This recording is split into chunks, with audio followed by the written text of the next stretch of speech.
Hey, it's Nikki. And it's Brat. And we're Late to the Party. a podcast about the film, fashion, and pop culture moments that shaped us into the weirdos that we are. And today, we're yapping. Yeah, we are. We are yapping. We've been banking episodes because, humble brag, but I'm getting married. Woo woo.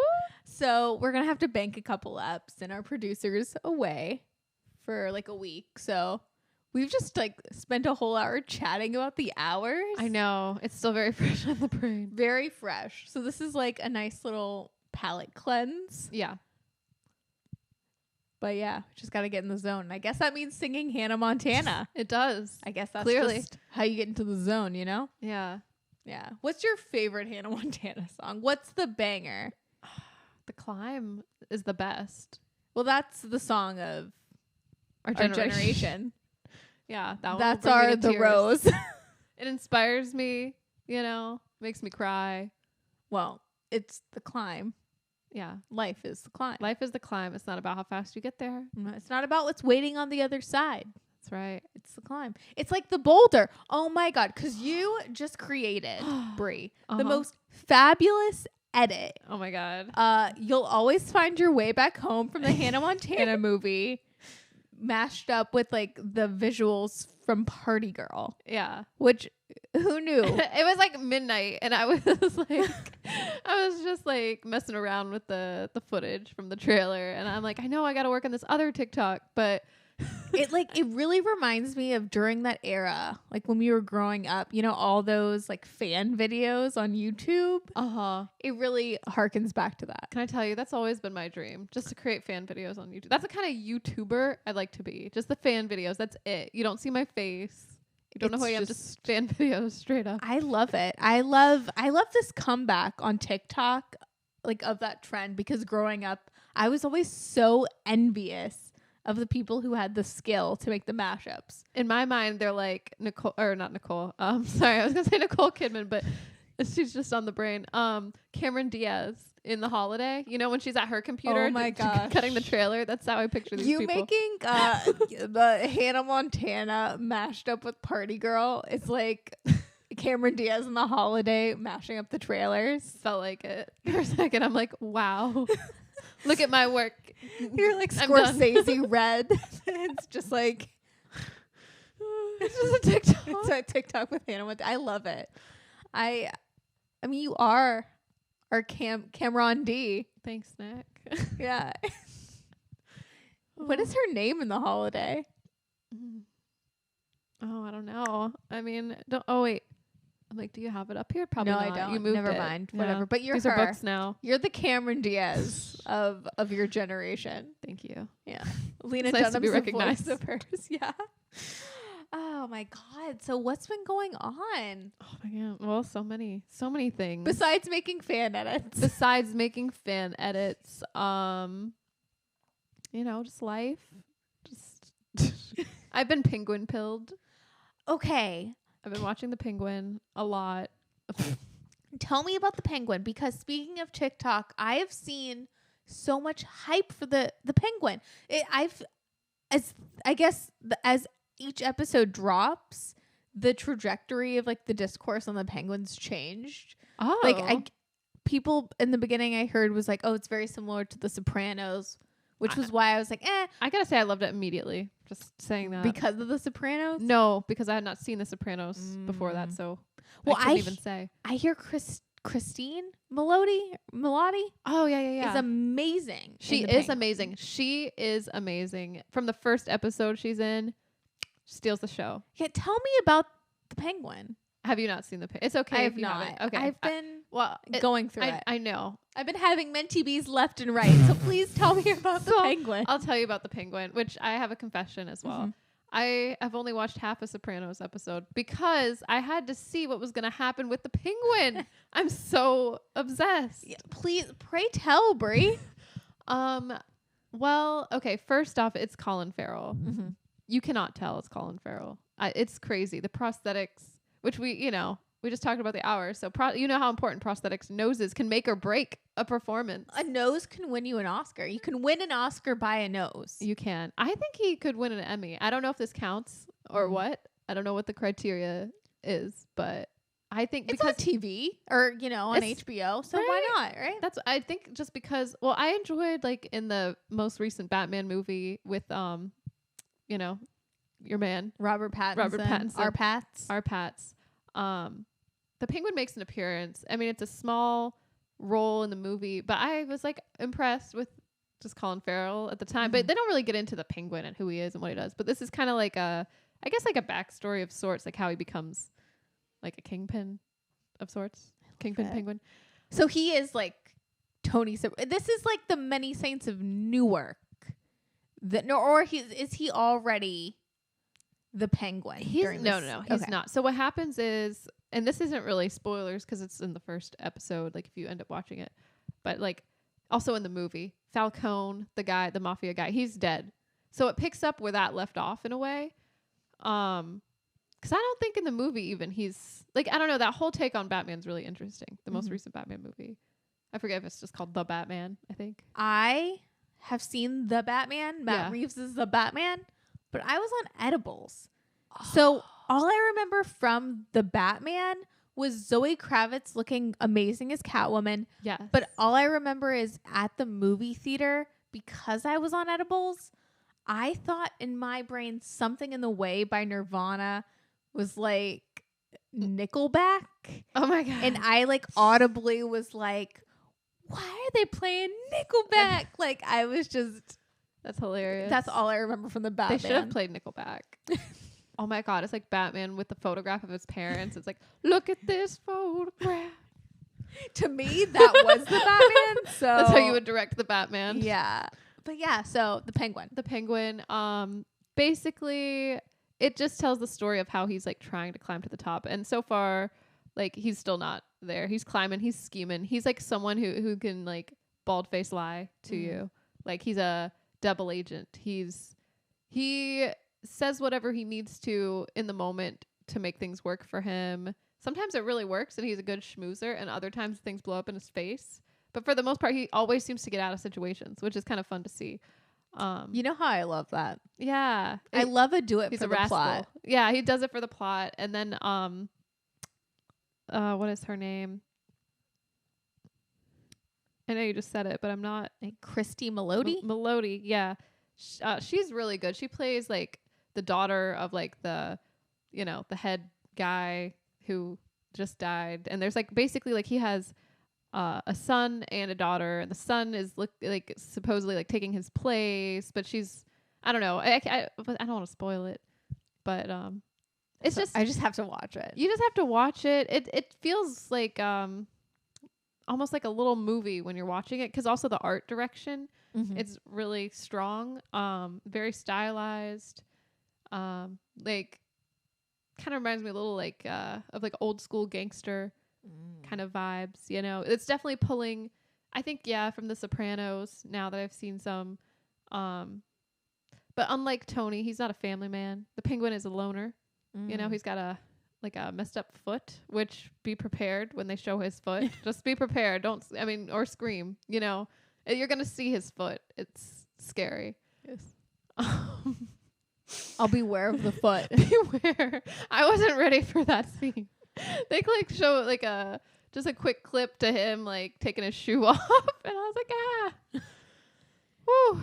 That's why they call him the Penguin, I guess, because he's got that penguin walk. It's because of his foot. It's because of his foot. Yeah, he has some type of disability, which he's had since childhood, and he has a complicated relationship with his mother. You know, like Tony Soprano. Yeah, I was looking for the parallels. Yeah, and the way when he gets angry and how he beats people up. You know. If anyone disrespects him, don't want to disrespect. Don't want to make fun of him. If you laugh at him, you're gonna get popped. Is the Penguin Italian American? I don't know, because his name is Oswald Cobb, so I don't know if he's Italian. You know, I don't know. Yeah, but who knows? If his mother's Italian, who knows? Gotcha. But it's very much. It feels very like there's definitely like that vibe. Like you can tell they've like pulled from like The Godfather, like, you know, like little things. You're like, oh, it's very over the top. It's very campy, but it's drama filled.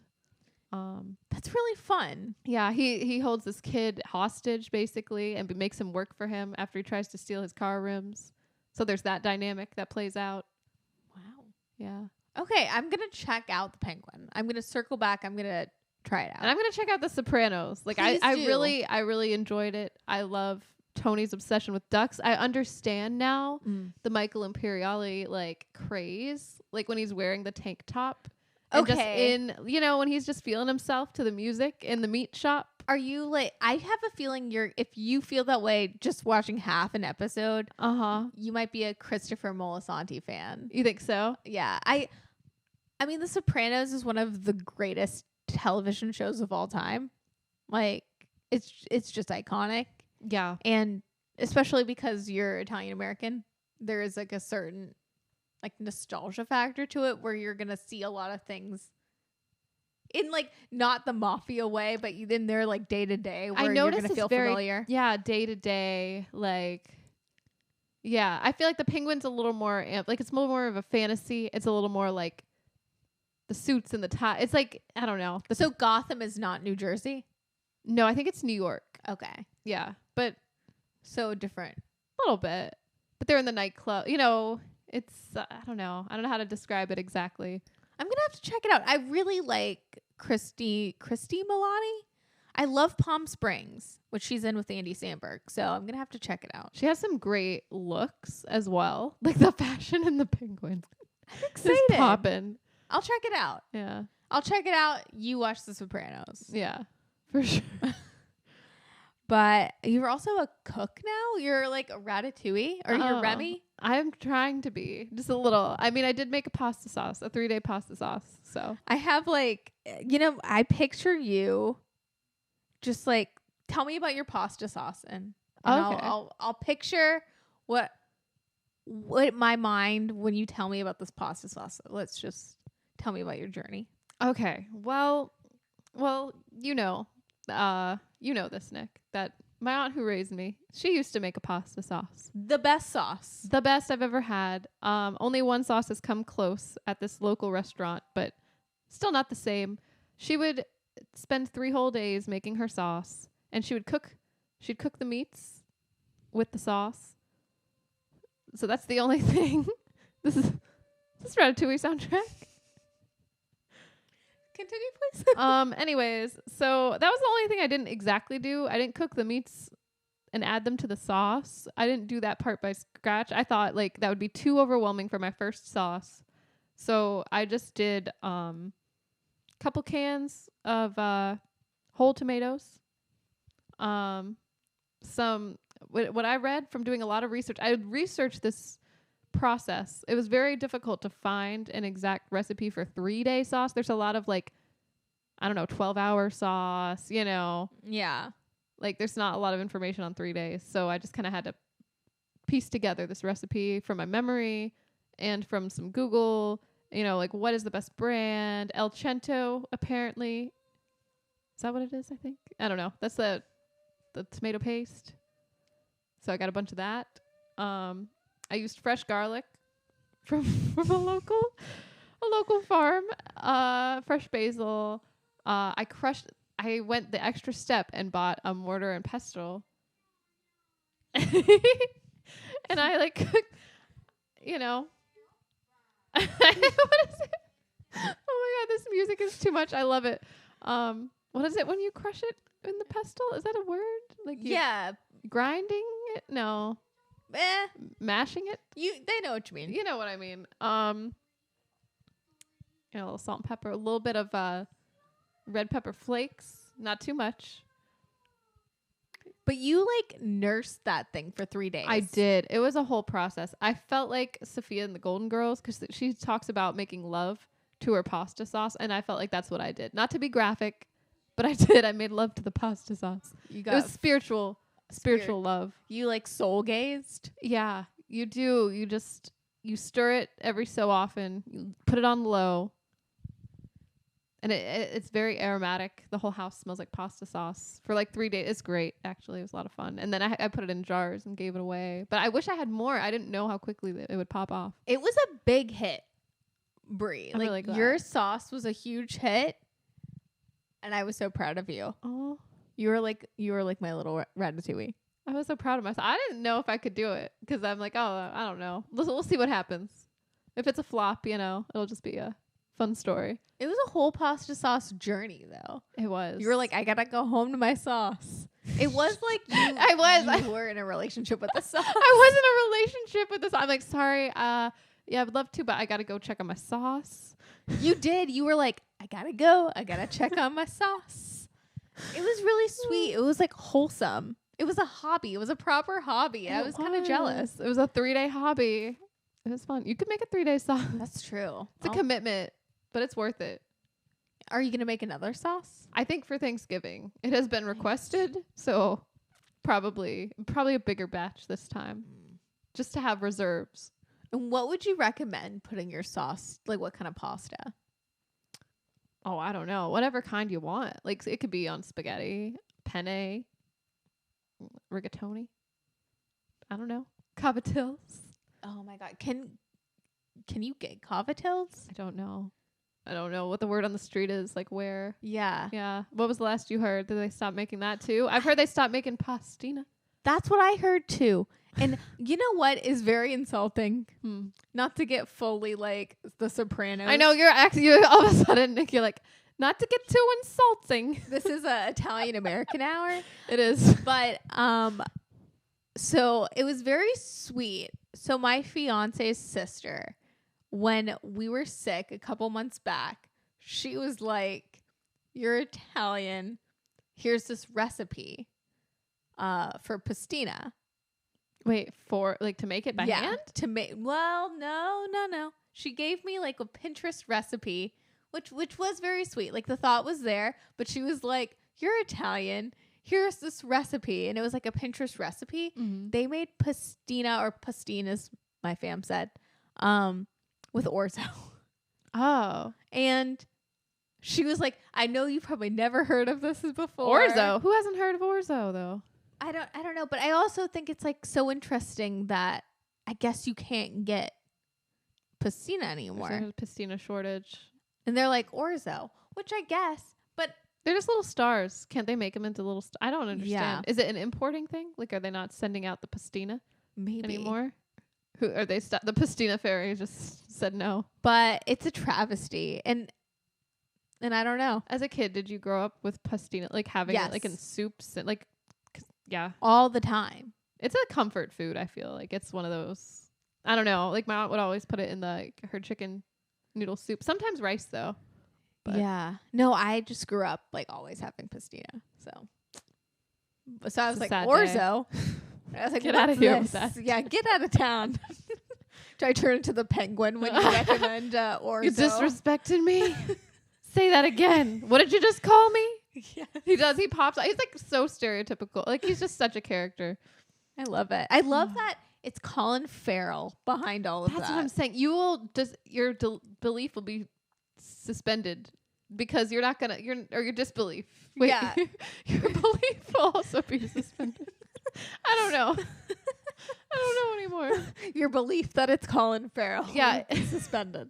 It really doesn't feel like him at all, which is so. It feels like a real person. Just being like a little extra is what it feels like. But it's so crazy that it's him because the accent is so good as well. That's so cool. Yeah. I'm like all for the Colin Farrell renaissance. Me too. Speaking of renaissances though, I forced you.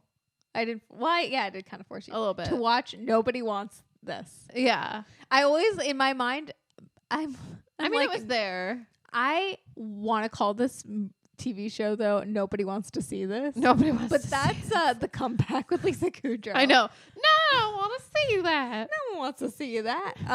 But yeah, I forced you to watch Nobody Wants This. I enjoyed it though. You don't. Okay, so you fell asleep. I know that you've already seen it though. I've already seen it once through, so this was my second watch. Yeah, so that's fair. But we both had like a long day, and we were traveling, and we were both up like at 6 or whatever, early in the morning. Like so early, I don't remember. So early, and it's already like almost midnight at this point. We've watched a couple episodes. I look over at you, and you were like, you're not snoring, but like mouth agape. Probably. Yeah, just the essence of snoring. You look like you should have been snoring. You were out, And I'm there watching 2 more episodes because they're short episodes. Brie, I wasn't planning on watching Nobody Wants This. Like, I'm vaguely familiar with Sarah Foster. A couple years back, she was on a podcast that I really loved. And so I knew that she married like a Jewish man and converted to Judaism. Oh, so this is from her perspective a bit. Mm-hmm. I know she has a podcast with her sister. Oh my God, it's a biography. Pretty much. That's fun. So I was vaguely familiar with it. I wasn't like deeply interested, but I love Adam Brody. He was like my first celebrity crush. Like when I was a little kid at like watching the OC, he's like a cutie. way too young. I was like, this is my dream man. Yeah. Oh my God, he's so charming in this show too. I love him. Like I get it.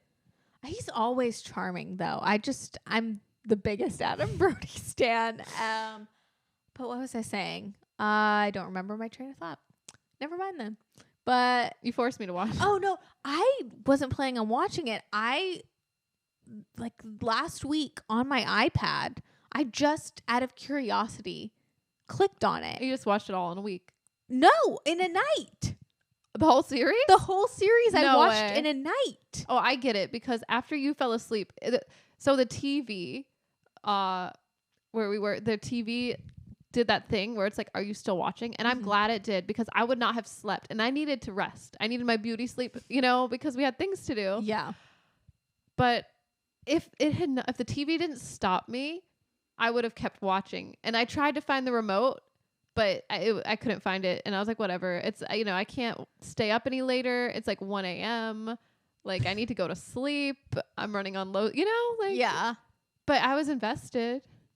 Yeah, what are your thoughts on Nobody Wants This? Because I'm obsessed. I can't wait for season 2.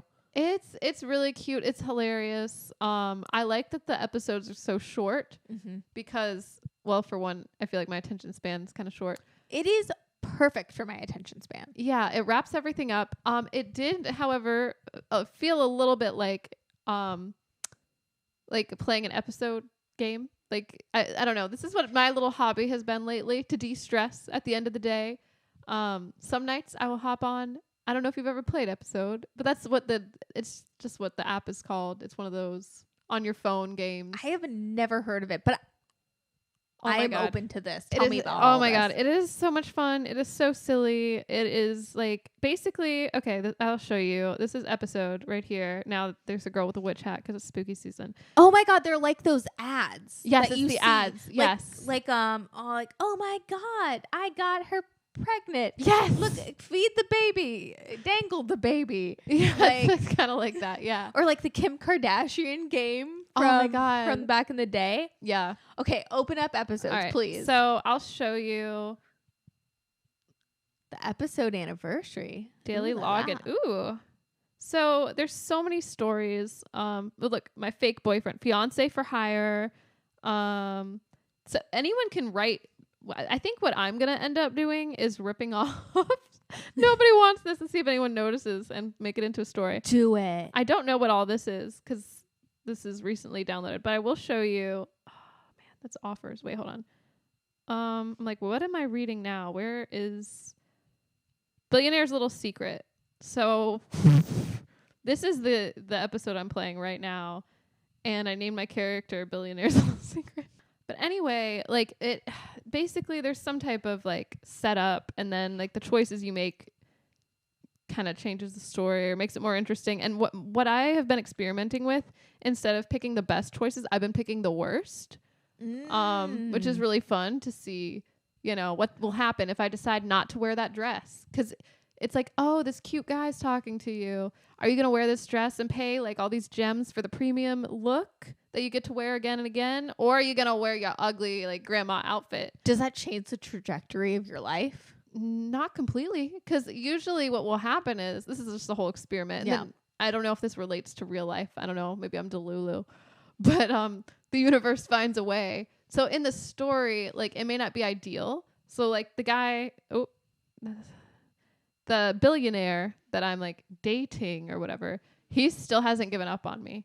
So he's still trying to take me out. It's just, oh gosh, I don't know what this is. I'm getting all sorts of ads. But it's just funny to see like how the author put the story together and how like your choices, like, is it a better story to actually pick the wrong choices or like, you know, the not glamorous? Because a lot of it is about the outfits and how you dress up your character. That affects things.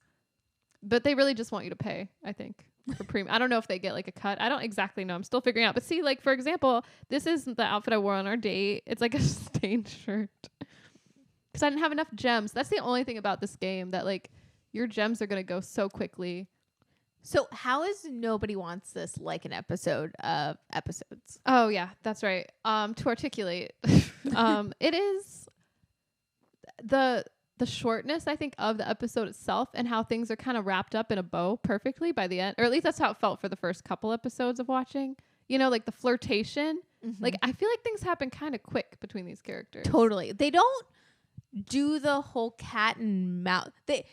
Aaron Foster is really giving us as audience members who really love rom-coms and love Kristen Bell and Adam Brody in this type of world. Like, if you're watching Nobody Wants This, you're already bought in, I think. Yeah. Like, it's a fantasy. It's a fantasy, and you know you want them to get together. You know, like, there's no need to jump the shark. I love how she just cuts to the chase, and she's like, I know what you guys want. You want them to get together. So we're going to make that happen. Of course, there's going to be things along the way. Yeah. But we're not going to, like, lead you or treat the audience like a fool. Like, we're going to give you the goods. I enjoyed that. Yeah. I like this fantasy. I think it's adorable. You know, it's just, yeah, like in some scenes, like it doesn't go into super depth. They just kind of connect, you know, which is what we want. I don't know. What did you think of the podcast element? As I enjoyed two that. People on a podcast. That made me love it even more. Because I'm like, oh my God, I don't think it's really like us, because I feel like the sister is kind of problematic. Which I'm the problematic sister and you're the one trying to find Judaism? Is that? No. No. I mean, just, I don't know. What was the question? Well, because their podcast is very similar to like a Call Her Daddy situation. Yeah. So that's where a lot of the comedy comes from as well. It's like Adam Brody plays this rabbi and Kristen Bell and her sister run. They're sexperts. Yeah. Technically. Like, they're sort of. Yeah. They are essentially like in a world where Alex Cooper and Sophia Franklin like stayed friends on Call Her Daddy. Like, that's kind of like the world that they're like inhabiting. But they're like coming, like Kristen Bell's character wants more and the other one just wants to like sell out. Yeah. Yeah. Yeah. I feel like, yeah. Well, if we're talking about our part, I feel like we're both maybe Kristen Bell, you know? We're like, we want to be more. Yeah.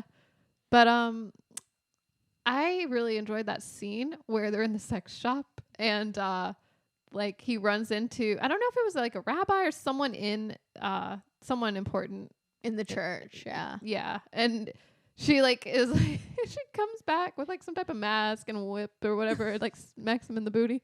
And she like says something like, you're a bad boy or something. It's just like the funniest, like the timing, you know, couldn't have been worse, but it's like, it's so funny, you know, cause he's a rabbi and he has to be all put together or sort of. Yeah. But not too much, apparently. Because he does say, we are just people. They're not celibate. Which is interesting. I thought. I never really thought about it. I'm into this fantasy. I think if I were going to choose a religion, I would convert to Judaism. Yeah. I would live my like Charlotte York, Harry Goldenblatt fantasy. Yeah. It makes sense to me. Yep. Yeah. But no, I think this show is very, very cute, and I can't wait to see more. It was one of those like bright surprises. Yeah, it just fills you up with good feelings. I don't know. It's very cute. Also, the amount of Haim on the soundtrack is wild. I loved that too. Yeah, the music just in general too. It's just like, it's so upbeat. I don't know. It's like serotonin. It really is. It's just so like digestible. Like, if you like a Sex and the City, if you like a rom-com, you would love this. Yeah. Yeah. You know what I've seen, though, that I do not recommend? What? Joker Folie à Deux. You mean Folie à Deux? Yes. It was a surprise to me. Yeah. I saw it opening night. It was a surprise that you went to see it, or it was just a surprise? It was a surprise. I've been thinking about it a lot though lately. Like Joker 2 has really plagued my thoughts. Speaking of, this is like you've gotten into the Penguin. Yeah. And I've seen the Joker and I like can't stop thinking about it. Mm-hmm. Very different ends of the spectrum. Cause have you seen the new Joker? No, I have not, and I don't know if I will, because you keep saying it's terrible. So I'm like, I don't, and everyone does. Like the consensus is it's bad. So I mean, did you like the first Todd Phillips Joker? yeah, I did. I enjoyed it. Yeah. Is it nothing like it? Well, what do you think that Joker Folie à Deux is about? I think it's gonna be like kind of dramatic and maybe a little zany. But I'm not expecting like plot wise. What do you think it's about? I don't know. Like he meets Harley Quinn, and I don't know. They develop a romance, and I don't know. Maybe it's like the ups and downs of their relationship. Because it's supposed to be like kind of realistic. Because I feel like the last Joker had a realistic kind of take. So I don't know. But I'm just assuming it's gonna be about the two of them, like a good amount. And what if I tell you it takes mental health place in a courtroom, and it doesn't focus on the Joker per se? It focuses on Arthur Fleck and the aftermath of what he does in the first movie. Who's Arthur Fleck?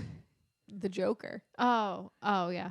But you know, the sad man. The sad man. Yeah. Yeah. It takes place in the courtroom the most of the time. That sounds kind of boring. Yeah, it kind of is. It really reminds me of, well, like, okay, I knew, and you know, I'm one of the biggest Lady Gaga stans. Like, yeah. I'm a monster. I always will be. Like, Lady Gaga saved my life as a teenager. I was obsessed with Gaga. You know, yeah. She's the reason. She is the reason. She is my reason. Yeah. But I knew it was a red flag when, so there's a companion album to the Joker that Lady Gaga put out. No, as Harley Quinn, called Harlequin. No. And it came out a couple days before the release of Folie à Deux. And I listened to it. I didn't like it. I didn't have a good vibe, like feelings about it. Like, I love Lady Gaga's voice. She can sing the standards, but it just was like kind of cringy. Yeah. Kind of weird. And I thought nothing of it. 'Cause, you know, I'll give my girl a pass. Sure. I still will. I stand by Lady Gaga as the best part of Joker 2. I've heard, I've seen reviews saying that she's the best part, and she totally is invested in it. She's a great actress. Maybe that's why she's not super like.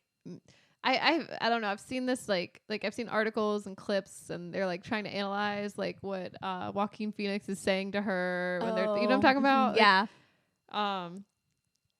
Anyway, like he's saying that, oh no, it wasn't that good or something. She's like, no, don't say that. I don't know. And we've seen like the interview, and he's like, we made the movie. I did my job or something, like really matter of fact. I mean, it's a rock opera, and I don't think it's a rock opera. I think the blame, if there's going to be a blame, should be focused completely on Todd Phillips. Definitely. It's just a very odd choice. Why would they make it an opera? It's like a musical. It's interesting that, and it's a choice to have Joaquin Phoenix and Gaga sing poorly. Mm. And it does feel like cop rock-esque. Like, I was taken out. Like, you've seen those clips from Cop Rock, right? Where they're in like the courtroom and they're like, he's guilty. I want to see Cop Rock. That looks like so much fun. Folie à Deux sounds bad. Is like, Cop Rock. That's not what I was expecting though from that. Like, It's not even on the level of like A Star Is Born. No. Like, so they're not even using Gaga really to her potential. No. She just shines through because she's a star. Yeah. Uh, Always. They did Joaquin Phoenix dirty. I don't know. My belief is Todd Phillips lucked out with Joker. Yeah. I think that movie oddly works. I know some people don't love it. It's an all right film. It makes me think a lot about what pastiche is versus just like pastiche is like taking a bunch of influences. Like Tarantino takes a bunch of influences and oh yeah, like a nod, like an homage. And yeah, it's like an amalgamation of things. But really the first Joker is Taxi Driver and The King of Comedy, the Joker. That's what you get. Yeah. Like, is that pastiche or is that, something else? But oddly, the first Joker works. Yeah, I enjoyed it. I really did. Yeah, And I love the too. aesthetics. Like, I thought the movie itself was cool. I did too. It's just interesting that this movie, Todd Phillips seems like he hates the people that like the first Joker. It's just an interesting angle, but it's very ambitious to make it a musical. Yeah. I don't think that so many things need to be a musical though. That's my hot take. Like, I'm trying to think what else was a musical that recently that was like not advertised as being a musical. Well, that also blows my mind. But like, I finally got to watch the Mean Girls musical. You did? The movie version. Like a couple weeks ago, I just put it on. Well, there was nothing to really say. I don't know why it got made. Like I like the music in Mean Girls. I like the Mean Girl, like the musical Mean Girls. I like the music. It's good. I like Renee Rapp a lot as Regina George. Honestly, that sounds like a good choice. It's a highlight. It's just like weird. It's like, why was this a movie? I don't know. I think we're going to look back and be like, that's interesting. It's like one of those things, when you do or at least I do like a Wikipedia tickle and you're like, oh yeah, that weird movie that came out. What a weird moment in time. Mm-hmm. And you kind of laugh at it in like retrospect. Yeah. I feel like that's Mean Girls the musical, which is why I didn't talk to you about it. I see. Okay. It was kind of like a nothing burger. I'm like, oh, that didn't really need to happen. Also, but you didn't have strong feelings about it. No, but I do have strong feelings about the Joker Folie because it is such a swing and a miss that I'm almost like, do I love it for that fact or do I hate it? Right. I can't tell you. Do I love that it sounds like cop rock? Because cop rock is one of those things that I wasn't alive for, but that I'm oddly fascinated by. Yeah. Yeah, but maybe this is one of those movies that like you initially hate and then you rewatch and you're like, wait a minute, what was I thinking? Yeah, am I going to love it? We're all going to be wrong in years' time. Is it going to be a camp classic? Possibly. That's the thing with things like movies like that, right? You don't know until you like later. Maybe. I do think it's a nasty film though. What do you mean? I don't know. I think that the direction is nasty. Like there's not a lot of, it does feel like Todd Phillips does not like his audience. And he's almost doing it in spite of it. It's interesting. Is it graphic? No, it's just a little mean-spirited. Like I think it's a bad vibe of the movie. The movie's a bad vibe. The movie has a bad aura. Yeah, I do get a weird sense. I feel like the first movie also has a little negative aura, but I still enjoyed it. But yeah. Weird vibes. Because it's like dark, sad Joker. You know what I mean? Yeah. I'd say Todd Phillips, Joker Folie Deux. If I summed it up into a review, it'd be like -5 aura points. Have you written on your Substack yet about this? Or have you not no, gotten those? I don't feel the need to review, but I did log that I watched it. Gotcha. But speaking of Substack, I do appreciate you being my one and only fan of my review for Sweet Home Alabama. I love your review. Lightning strikes maybe once, maybe twice. Oh my God, that's something we kind of rewatched on accident. What were we watching that we ended up like watching Sweet Home Alabama? We were like watching a movie together. Was it Heartburn? Yeah, I think it was. We watched Heartburn. We did. And then It just Sweet Home Alabama started playing. it really did. We had no choice. I watched it again last night. Oh, did you really? I did.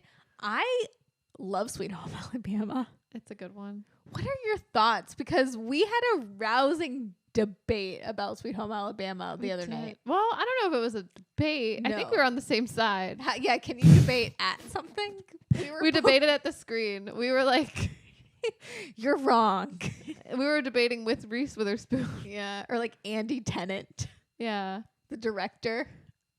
Well, yeah, I mean, because I remember when we rewatched it thinking like, wait a minute. Because I've seen Sweet Home Alabama so many times and had different takeaways each time. I guess it just depends on my mood, what happened that day. I don't know. Different takeaway. Brie, I had a different takeaway last night. What was your takeaway? Okay, well, the other night we were talking about it. Mm. We were saying New York, that life. Yeah, why did she give that up? Like, and go back to the podunk town. Yeah. Well, I even stood by it more. Really? Okay, Melanie, Reese Witherspoon's character, is kind of a villain. Oh, yeah, that's what we were discussing. But even more so, the more I watch Sweet Home Alabama, The more evil she becomes. The more evil she becomes. Because yes, okay, Patrick Dempsey's character is giving like minus the like sexual dysfunction, Trey McDougal from Sex and the City vibes. Oh my God, he is so Trey McDougal. You know, just like trying to get like the weird relationship with his mom, Yeah, all that stuff. very much. He has flaws, but pretty much a great man. Yeah, Like he's not perfect, but he's pretty great. but he's pretty great. Yeah. Also, I forget his name, but Josh Lucas's character, the husband in Alabama, Yeah. also pretty great. Honestly, yeah. Like he has a lot of growth. He does. He's grown a lot. He's an artiste. Also, he's the one who gets Successful business. left. He's a businessman, Mm-hmm. and he gets left. And humble. He's very Yeah, humble. Very He humble. doesn't show it off. He lives below his means. Mm-hmm. And always holds a candle for Melanie, even though she is actively trying to destroy his life and everything he's created for himself. Has it been 7 years, right? That's Mhm. the amount of time that Mhm. like they're technically still married. She's been gone. He's not with anyone else. Mm-mm. I mean, he won't sign the divorce papers, which is kind of a dick move. But is that because he's still in love with her? And that's why he makes all his lightning sculptures or whatever. Yep. But she like comes in and is like, I'm marrying a politician. I'm a famous designer now. I'm going to ruin your life. Uh-huh.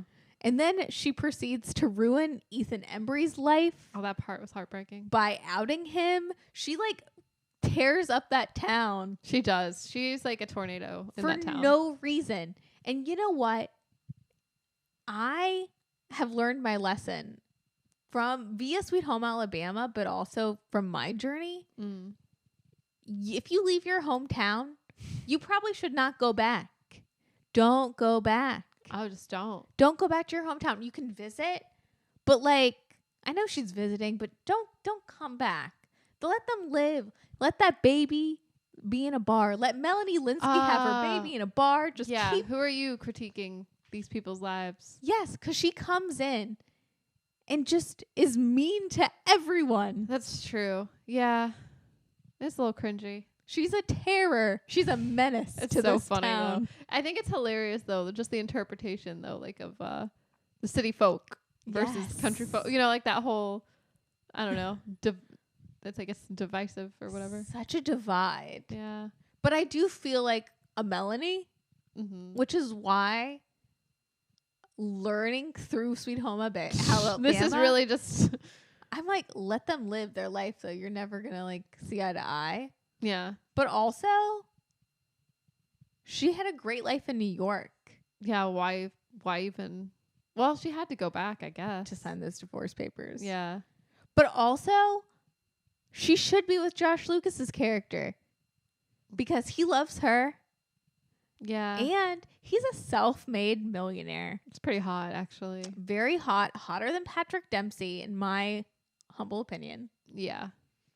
They can also make it work because he has a plane. He has a plane. She doesn't have to give up her fashion designer life. Yeah. It doesn't have to be that black and white for sure. Definitely not. Yeah. I wonder if there's any fan fiction. This just make me think. I'm like, Your episodes? oh yeah. I know next time we do one of these mixed bags, maybe I'll have created an episode myself and see. I don't know how that works. I don't know if people can review or play, if they give it a thumbs up. I really don't know. I give it, you haven't made it yet, but I give it a thumbs up. It's like, I've never written fan fiction, but it's like a gateway, I feel. What are your takeaways from Sweet Home Alabama, this rewatch? I would say, like, yeah, keep things to yourself. Like, just don't be mean, you know? But also don't give up your life, like, in a way, you know, like, if she really should continue, I hope, as a successful fashion designer. 'Cause she's like, what did they say? She's going to be one of the greats or one of the big ones. Like, you know? Yeah. But I don't know. I have mixed feelings because, like, I know the movie's trying to say something about your roots and come back. Yeah, maybe, like, stay humble, I think, is what it's trying to say. You know, no matter where you're from. It's just stay humble. Yeah. Stay humble. Speaking of staying humble, you know what's a little Sweet Home Alabama coded? Huh. Lana Del Rey marrying the alligator man. That is very Sweet Home Alabama. Yeah, what did you think about that? I mean, to be honest, it doesn't feel real. But I'm like, you know, that seems like something Lana Del Rey would do. I don't know. I want her to live her life. Whatever. You know. It's very on brand for her. Yeah. I'm like, I'm not crazy surprised, but I can't wait for the next album. I know. Is she going to be singing about her alligator man? Is it going to be like kind of like low down in the swamp? I don't know. I'm like, I can't wait for this. That's all I really care about. I'm like, is this going to inspire like more music? Totally. I love, she's very humble. Lana Del Rey is. Yeah, it's because she's seen Sweet Home Alabama. Truly. She knows. She knows she can still live her dreams and be with the alligator man. Yeah. Which I want to take an alligator tour. I want to go to like Louisiana and take an alligator tour. That'd be cool to see all the gators. Yeah. Yeah. I've always wanted to. I don't know. I've seen that show where they I think they like hunt gators though. Oh, what is that called? Like the swamp people? The swamp people, yeah. Yeah. It's hard to understand them, but it's entertaining. They like hunt gators and sell gator. I guess I don't know if it's just for like the like gator skins as well, or the meat. I don't know exactly. I don't know the gator life. I don't either. I feel like so on the outside. All I know about gators is, as a kid, I was always terrified of that like DVD poster for Lake Placid, which is where Lana Del Rey is from. Oh wow! Lake Placid, New York. Full circle. What else? Oh my God! Speaking of when we were talking about Adam Brody. Oh my God! Can we talk about the other night? Yeah. So the other night, well, we have a movie night every week. And this was your pick. It was Jennifer's Body, which love this movie. Jennifer's Body is such a classic. It is. We all got a little toasted. We all, we partook in the devil's lettuce. And the devil's lettuce. Maybe too much of a salad for me. Oh my God. I made like this grave mistake of just being like, I'll do it if Brie does it. See, and I decided to do it because one of our friends is also a coworker. Will not be named. And just in case. Yeah. But I thought that, you know, they made it seem like a piece of cake. It was peer pressure. Everyone was doing it. Yeah, it's not our faults. But it was a fun time. I had a fun time. I interpreted this movie in a maybe not completely different way, but had strong feelings. I have yet to, I don't know, all of a sudden, like I had all these free flowing thoughts about the movie, and Adam Brody's performance cracked me up so hard. Adam Brody understood the assignment in Jennifer's body, like to an underrated degree. Like him with the Diablo Cody dialogue, like is so good. Like he's hilarious. It took me out also because we had just watched like Nobody Wants This. So I'm thinking about him and how like wholesome that character is, and then I'm thinking about Adam Brody and like how I view Adam Brody, and then I'm like thinking about him in Gossip Girl, and I'm like, you know, just thinking the OC. The OC. Sorry, not Gossip Girl. It's okay. A very seminal TV show as well, so but I'm just thinking about him, and then I'm just like, this is hilarious. Like he's the bad guy. Like this doesn't make sense. Like why did they pick Adam Brody? And is this even a real beard? Like he's got eyeliner. I don't know. It just, that eyeliner just changed his whole vibe. He's like bad now, you know? He like plays a specific type of dude in Jennifer's body, which is very underrepresented, but I've known them in real life.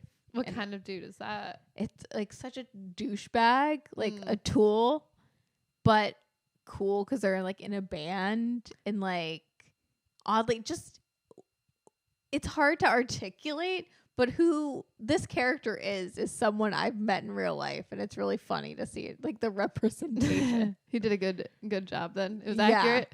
Yeah, it's so accurate. Oh, I wish we had more Adam Brody, honestly. I do in Jennifer's too. body. Have you seen Ready or Not? Mm-mm. Another underrated like horror movie that's like just super good. He's really good in it as well. Ooh, really good. But what were your notes? Because oh my God, apparently girl, you took some crazy notes. I don't know. I know I had you laughing. You were okay. Well, I had the most stressful weekend, and I was just coming off of. So, you know, we spent another weekend in DC, and I just been driving all day, and I was coming off of food poisoning. Oh yeah, that's right. That's not a good combination. And then I like just was like, oh, you know, let me have some fun. And then I was like, no, this is not fun. I have too much on my brain. So I was like having a full crisis. And then you were just cracking me up because you were like, this is the best movie ever. I know. I was like, this is great. I think all I said was Adam Brody.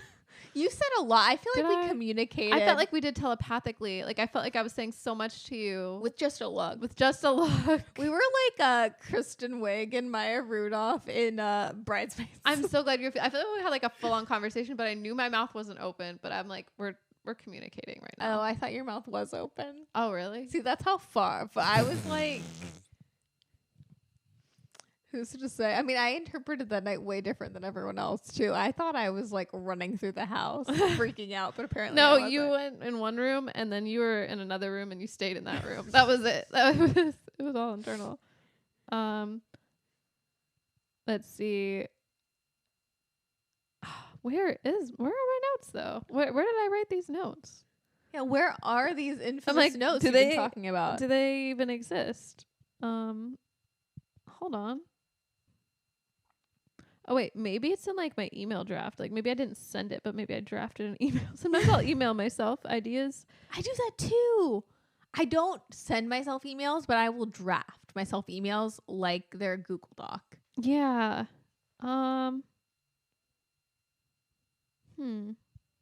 This is very disappointing. Let me check I don't know why it would be on my iPad, but you know, it connects to your notes. Sorry. No, it's here. It's gotta be. I wrote them down, unless I deleted it in my state. You were like, it's genius as you delete it. Oh man, Adam Driver. This doesn't make any sense. Unless, let's see. But while you're figuring that out, yeah, I also want to mention that I am super excited because tomorrow I'm finally going to watch Saturday Night.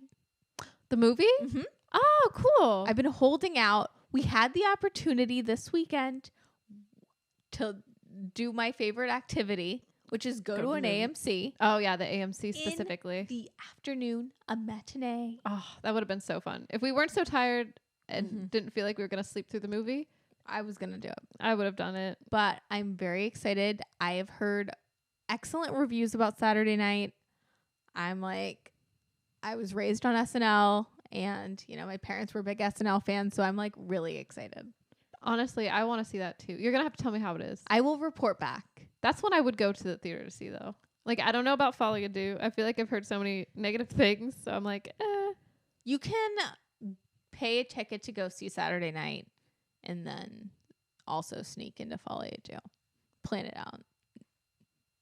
Allegedly, don't, you know. Allegedly. But very excited to do that. I really, really want to see The Substance, and it's not playing anywhere, and I'm really furious about that because I wanted to see The Substance. Like, what is The Substance? That sounds very the familiar. Demi Moore, Margaret Qualley body horror film. Oh, yeah. Where that one looks creepy. yeah. I actually really want to see that one too. I do too, and I'm really looking forward to seeing Anora.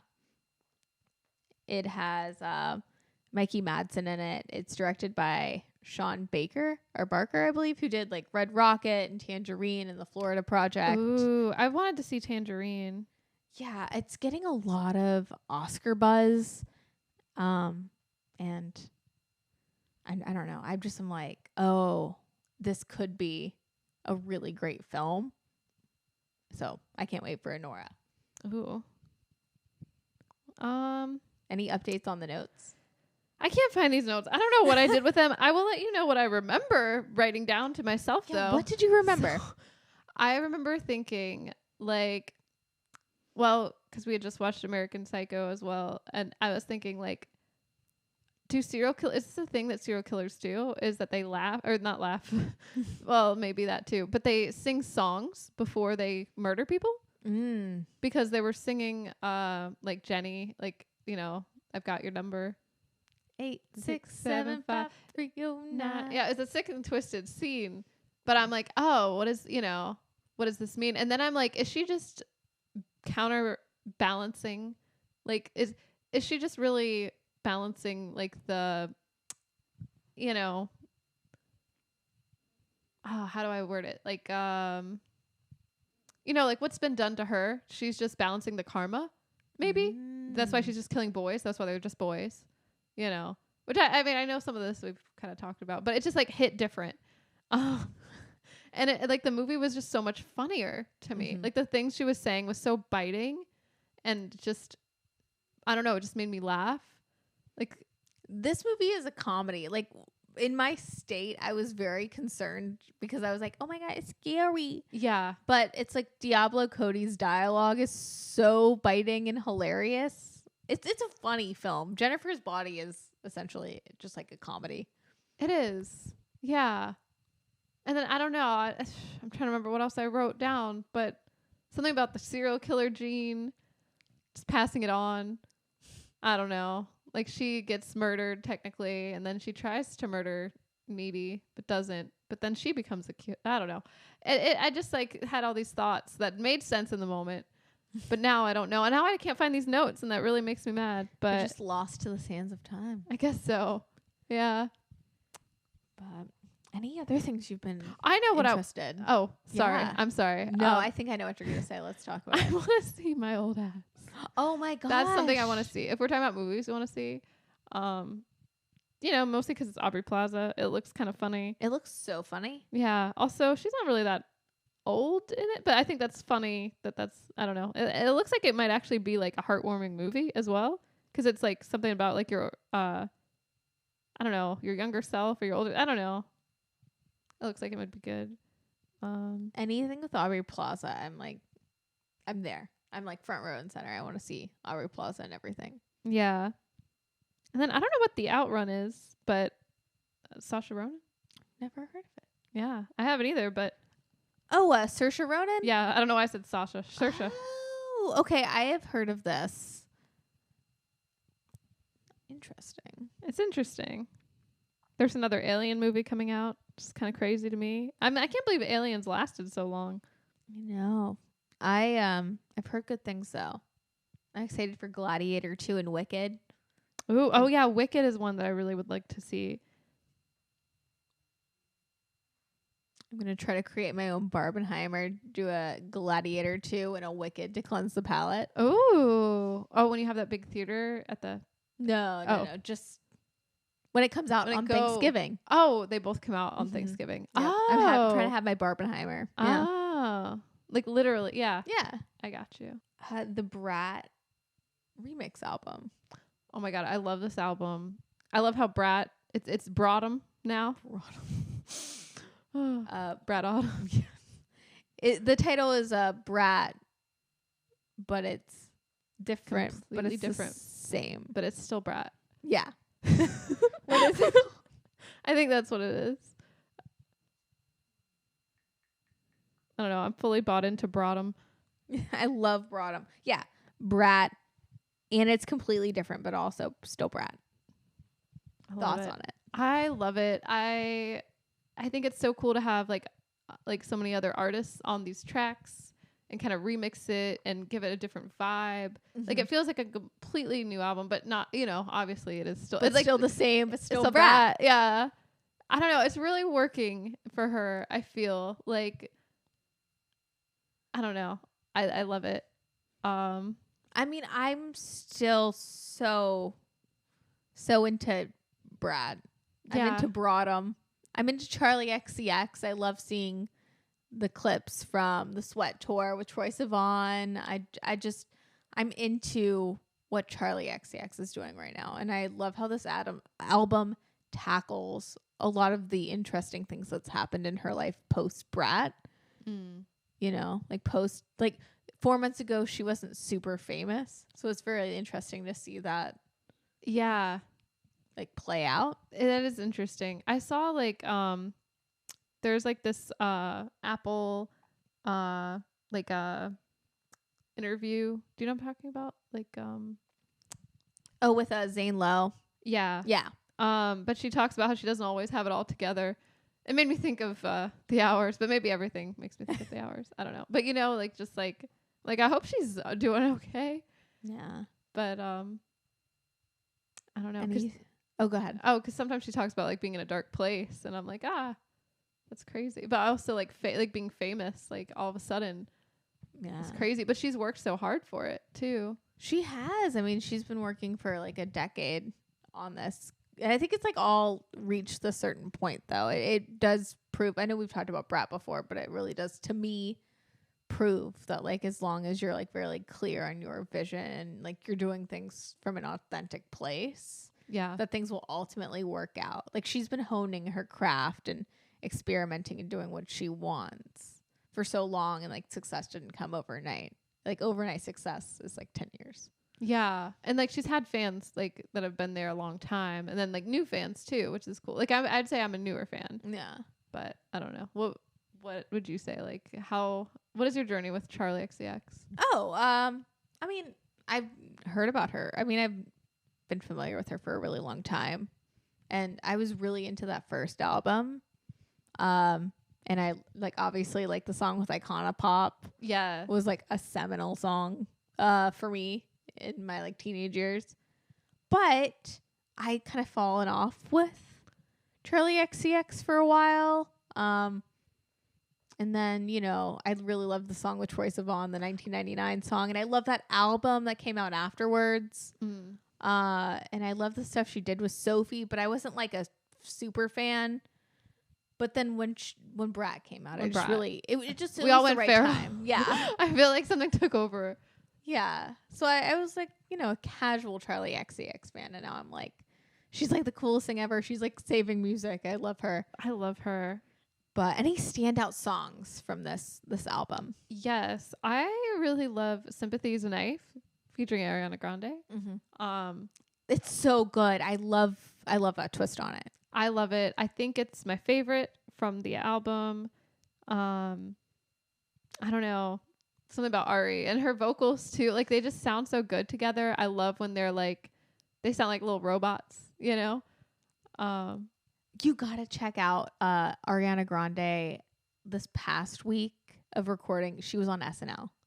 I saw one. Well, I saw one clip where she's what is she doing? She's like playing the mom. Oh, that one's good.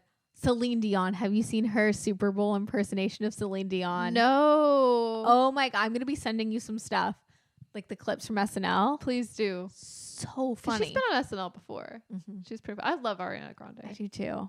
I love the song with Bon Iver. Oh yeah. Oh my God, I forget it now, but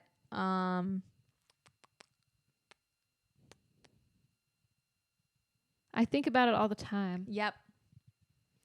The remix with Bon Iver changes that song, and it makes it really, like, it has a whole different layer now, and I just love Bon Iver and his voice with Charli XCX, and they're like weird. Whatever they do with auto tune is so interesting. I know. I love this. Like, it's almost like well, with pretty much all these songs, I love how like it's so different. Like whatever artist is on there, it kind of changes the vibe of the song. And then like whenever they do the auto tune, like the Mean Girls featuring Julian Casablancas, like that one, it sounds very like Julian, but then also like a little Charli too, because it's like that. I don't know what it's called. I guess auto tune. Yeah. Or yeah, I know what you're talking about. Whatever that what is it? You know what I'm talking about. Yeah, I know what you're talking about. That electronic sound. I don't know. It just hits. I see the parallels so much too. Like, I might say something stupid with the 1975 is another one of my favorites because it totally changes the meaning of that song. But also the parallels between Matty Healy, especially in that verse on that song, where he talks about like, you know, locking himself in his house in LA with the suit, you know, kind of getting into that dark place like you were talking about with Charli.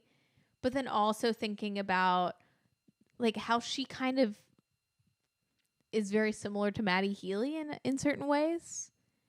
And it's like funny. Misunderstood or Yeah. And I think like from listening to Charli XCX interviews, she just seems like she has a lot of like those inner demons that are very similar to Matty Healy. Maybe not like the drug addiction stuff, but you know, like like insecurities. Yeah. And it's interesting, like now, you know, last year when the 1975 was at their best, you know, doing that tour. Yep. And had that meme where he's like, I don't smoke menthols in the auto tune. Now Charli XCX is having that viral moment where she's talking about like her wedgie with auto tune. It's interesting to like. I love when she just says random things in auto tune. Yeah. It's great. But I just see like interesting parallels between her and Matty Healy, which is cool. So. Yeah. What did you think of this song? Like, are you here for it? It's, you know, it's your man. Oh yeah, I love that song. I love that verse. When I was like reading comments, because I was on YouTube when I discovered this, like it was when I hopped on, it was like suggested to me, and people were just like, "This is a really sad song. Like I'm in tears." Yeah, like, it's sad, but you know. Yeah, but still Brat. Still Brat. You're talking about I might say something stupid, right? Yeah. Because when you said my man, I was like, oh, Mean Girls, Julian Casablancas. That's also your man. It is also my man. But Matty Healy could also be talking about, you know, the set on that last tour was a house, and he was wearing a suit, so he could be talking. It may not be that deep. Like, it might not be that deep. I don't know. There was a lot of discourse in the comments. Yeah. So it's I don't know. It's either here nor there, but I like it, and yeah, I thought it was. The one that got me was the Bon Iver song. That was like the sad song for me, where I was like, oh yeah, you know. Yeah, no, Bon Iver will do that too. Mm-hmm. I really like Talk as well. And I mean, honestly, I like this whole record. I think it's a great companion record to just the regular Brat. Yeah. I enjoyed Everything Is Romantic as well. That one's a bop. Yes. Actually, that one is my favorite today, but it changes every single day. It does. Yeah. Same. Yeah. I'm sure. Do you think she'll release another Brat related? Do you think this is it? This is probably Bottom is like cut off. Probably. I don't know. It just came out. Yeah. I want to enjoy this moment. True. So I want to listen to it more. I want to explore it a lot more. And then take it from there. You're right. Just stay in the moment. Yeah. Why rush? I feel like this is like, we're getting older. Uh-huh. And the older we get, I feel like this is like the beginning of like, not to be super morbid, but I think it is like when like our parents or people older than us talk about like these stars or these people from like our childhood or when we were teenagers, like, passing away or like something happening, I do feel like, cause like we're recording this the day that like we got the news that Liam Payne from One Direction fame passed away. That's really sad. It is really sad. Yeah, it was a very weird thing. And it was also like trying to explain to my fiance, we're the same age, but I was like, I'm not like the biggest Liam Payne fan by any stretch of the imagination, but it is one of those deaths where, it's like our parents' age, like some like star from like a teen heartthrob from the 70s or whatever, dying. Yeah. Like, it doesn't have to be your fave, but I was like,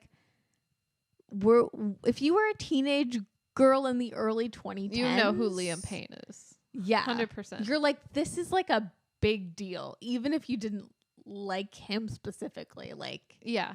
Do you know what I mean? I know what you mean. No, it's definitely a big deal. No, I was like shocked because I was like literally about to leave, and I'm like, what? I was like, I have to tell you. I was like, oh my God, and my fiance was just like, who? Oh, he's so young too. Like, yeah, I was 31. Yeah, very very young. But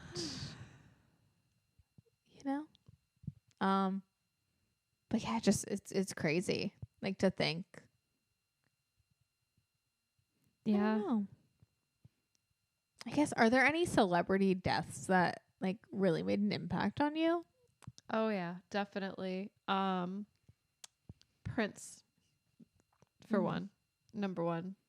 That maybe. hit me really hard. Yeah. Though I think when B. Arthur died, that kind of hit too. I vaguely remember that. I'm trying to think of who else. I mean, Betty White was pretty sad. Pretty sad. But she's alive in my memory. And like I feel like her spirit's still alive. I don't know. Definitely. And she was like 90. I also think like Dame Maggie Smith was sad, but it was also like, yeah, she was up there. She was up there, Yeah. How about you? Any hard-hitting ones? Prince as well. Well, Prince, I came back from a shoot. Like, I had an acting gig, and I came back home, like, after traveling, found out Prince died and took a depression nap that whole day. I was, like, distraught. Amy Winehouse, for me, was, like, huge. Yeah. Yeah. But, I mean, she was very talented. Yeah. But knock on wood, my, like, ones that I would, like, take hard haven't happened yet. Yeah. And I know who they would be, though. Oh. Well, I mean, like, is that bad to even is that say? Bad? Well, I think you know. I think... Yeah, I know. They're probably the same as mine. Like, well, for me, it's not because I was, like, a super fan, but, like, generationally, Justin Bieber would hit really hard for me. Oh. Like, I think that would, like, shift my perspective on things. Oh, yeah. That would be very sad. Yeah. That would probably hit harder than, like, even Aaron Carter for me. Yeah, that would be different because I don't have that, like... You know when you, like, watch a celebrity grow? I think that's, like, why I'm, like, shocked by Liam Payne is because... We grew up. There were no indicator. Well, I don't know. I don't know him personally. Well, yeah. I mean, you never know what someone's going through. Yeah.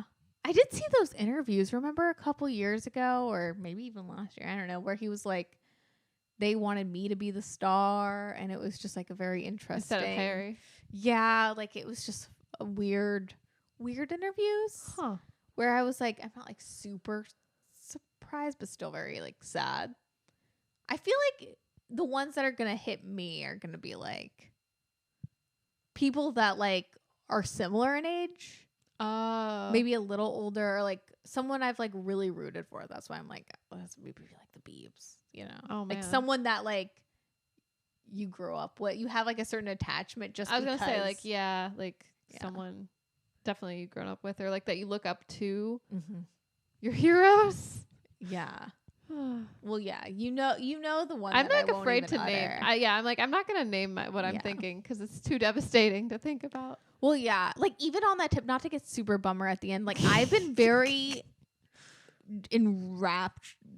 Like I've just been consumed by like all the Diddy stuff. Oh yeah, and like I don't know Justin Bieber personally, right? but just here, like I know actually, yeah, it's given me the ick just thinking about like and seeing like clips and like photos of like and thinking about him being so young at the time and just being in this lifestyle, like just you know what I mean, like. And I just want him to thrive so much. And I'm like, yeah. I don't know why I have that personal attachment to the Biebs at all, but I just want him to like thrive, you know? Is it because our brother looks like Justin Bieber? Maybe a little bit. He's like our other little brother in a way. No. Even though he's not a little brother because, yeah. No. But mentally. Mentally. Not even, I think he, like, it's, I think when you're a kid and you see someone like, that's it's like also someone in your kid, class. It's like someone in your grade. Someone at your going school. through something and you know it's bad, but you're not super close. So you see it from afar, but it still affects you. Yeah. That's kind of how. But, you know. Yeah. But I hope there's like some justice for like the whole Diddy situation. I hope so, because it's so out of control, I feel like. And like so many people involved. Yeah.